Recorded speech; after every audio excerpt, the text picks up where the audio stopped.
A paz do Senhor a todos, meu irmão e minha irmã, que a graça do nosso único e exclusivo Salvador, Jesus Cristo de Nazaré, esteja convosco. Vamos hoje à nossa mensagem do dia.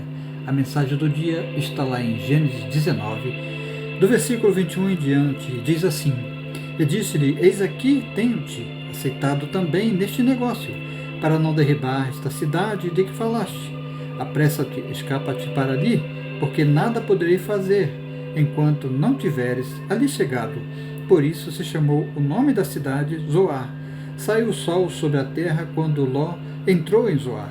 Então o Senhor fez chover enxofre e fogo do Senhor desde os céus sobre Sodoma e Gomorra, e derribou aquelas cidades, e toda aquela campina, e todos os moradores daquela cidade, e o que nascia da terra. E a mulher de Ló olhou para trás, e ficou convertida numa estátua de sal. E Abraão levantou-se aquela mesma manhã, de madrugada, e foi para aquele lugar onde estivera diante da face do Senhor, e olhou para Sodoma e Gomorra, e para toda a terra da campina, e viu eis que o fumo da terra subia como o fumo de uma fornalha. Amém. Graças ao bom Deus. Aqui, meu amado irmão e irmã, nós vemos que Deus, ele chama Abraão para falar para Abraão que ele iria destruir as 4 cidades, Sodoma, Gomorra, Adma e Zeboim. Por que Deus ele iria destruir essas 4 cidades? Porque aquele povo estava num grande pecado, um pecado terrível que irou o Senhor. Então Deus, ele nos diz aqui que lá em Gálatas, no capítulo 5, do versículo 18 ao 21, nós vemos por que Deus se ira contra aquele povo.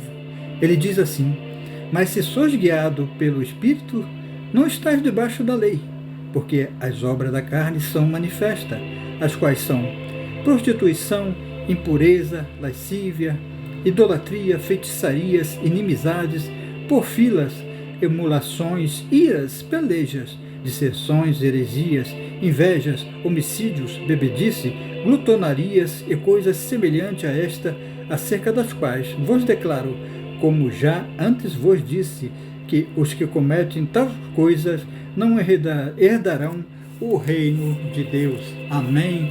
Graças ao bom Deus. Então, voltando aqui, nós vemos que Abraão ele questiona Deus da seguinte forma. Ele fala para Deus: se existisse lá 50 justos, será que o Senhor iria destruir? Os justos pagariam pelos injustos? E Abraão ele continua falando para Deus: se existir 45 justos, eles também pagarão pelos injustos? Se existir 30 justos, eles pagarão pelos injustos?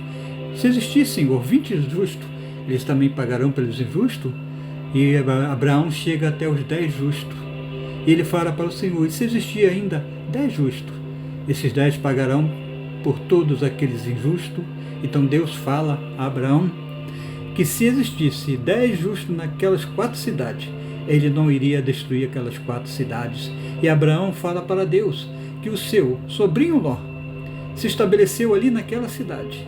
Ele era um homem obediente, temente a Deus, junto com a sua família. Então Abraão pede para que Deus poupe a vida dele e da família dele.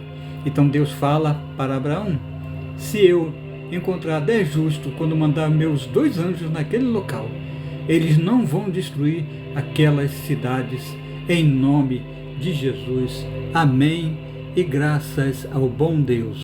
Vamos confirmar estas palavras lá no capítulo 18 de Gênesis, do versículo 20, diz assim: Disse mais o Senhor: porquanto o clamor de Sodoma e Gomorra se tem multiplicado, e porquanto o seu pecado se tem agravado muito. Versículo 23, 24 e 25, ele diz assim: E chegou-se Abraão, dizendo: Destruirá também o justo com o ímpio?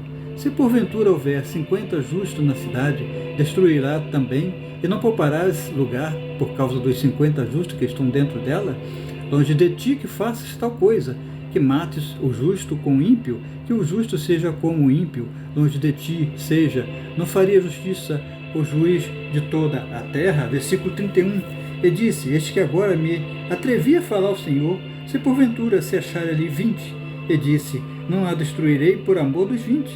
Disse mais: ora, não se ire, ó Senhor, que ainda só mais esta vez falo, se porventura acharem ali 10, e disse: não destruirei por amor dos 10. E foi-se o Senhor quando acabou de falar a Abraão, e Abraão tomou o seu lugar em nome de Jesus. Amém. Então, meu irmão e minha irmã, aqui nós vemos que Deus manda 2 anjos para aquelas 4 cidades. E eles começam por Zeboim, Adma, Gomorra, até chegarem ali em Sodoma. E quando eles chegam ali na entrada de Sodoma, Ló já o reconhece, eles como anjos do Senhor. Então Ló o esperava ali naquela entrada, ele se prostra perante aqueles 2 anjos, colocando seu rosto ao chão. Amados e amadas, quando o Senhor ele envia profetas e anjos para nós, para nos livrar de algum mal, para nos livrar de alguma tribulação ou aflição, nós devemos acreditar e crer naqueles anjos, como Ló aqui fez, porque Ló era um homem obediente e temente a Deus. Então nós devemos fazer como Ló. Sim, meu amado, minha amada, devemos sim seguir os conselhos daqueles anjos ou daqueles profetas que falam conosco, porque o Espírito Santo, ele identifica para nós cada profeta que existe nessa vida. Ele consegue identificar e tocar em nossas vidas, tocar na nossa alma, no nosso coração e até mesmo na nossa mente, para que nós não tenhamos dúvida de quando o Senhor Deus fala conosco ou ele deixa de falar. Amém. Graças ao bom Deus. Eu gostaria agora de falar a respeito do nosso Ministério Estudo e Resgate, Culto no Lar, o qual fazemos visitas, oramos pelas pessoas, louvamos, ministramos mensagem e fazemos culto no lar, para abençoar a sua vida e a de seus familiares, para que o Senhor Jesus possa restaurar e abençoar aqueles que necessitam de ter paz, mansidão, domínio próprio e bondade, em nome de Jesus Cristo. Amém.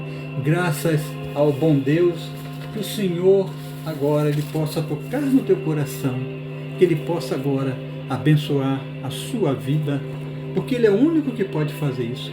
Esse Deus maravilhoso, esse Deus que está acima de tudo, esse Deus que nos conforta, esse Deus que, quando ele mandou o seu filho, e o seu filho foi arrebatado aos céus, ele deixou aquele consolador, aquele que nos consola nas horas difíceis, nas horas amargas, nas horas que nós passamos por um deserto, quando nós também passamos por muitas tribulações, aflições, que o mundo ele lança contra nós, porque o mundo já... E nós estamos envolvidos neste mundo para que nós possamos continuar seguindo um único direcionamento. Esse direcionamento quem dá para nós é o Senhor Deus, esse Deus maravilhoso que todos nós servimos, esse Deus que está sempre nos observando, vendo as nossas atitudes, as nossas maneiras, o nosso jeito de agir, de falar, de caminhar, o nosso jeito também de pensar naquilo que nos aborrece, naquilo que tem se levantado contra nós, porque Satanás ele é astuto e ele consegue sempre lançar as armadilhas contra nós. Então nós devemos, meu irmão, minha irmã, vigiar muito, para que nós não caímos nas tentações que Satanás ele lança contra nós. Amém? Graças ao bom Deus, que a paz do Senhor Jesus de Nazaré esteja sempre conosco, aonde nós formos, aonde nós estivermos, para honrar e glorificar o nome desse Deus maravilhoso, esse Deus que nós servimos, esse Deus que está sempre acima de tudo e de todos, em nome de Jesus.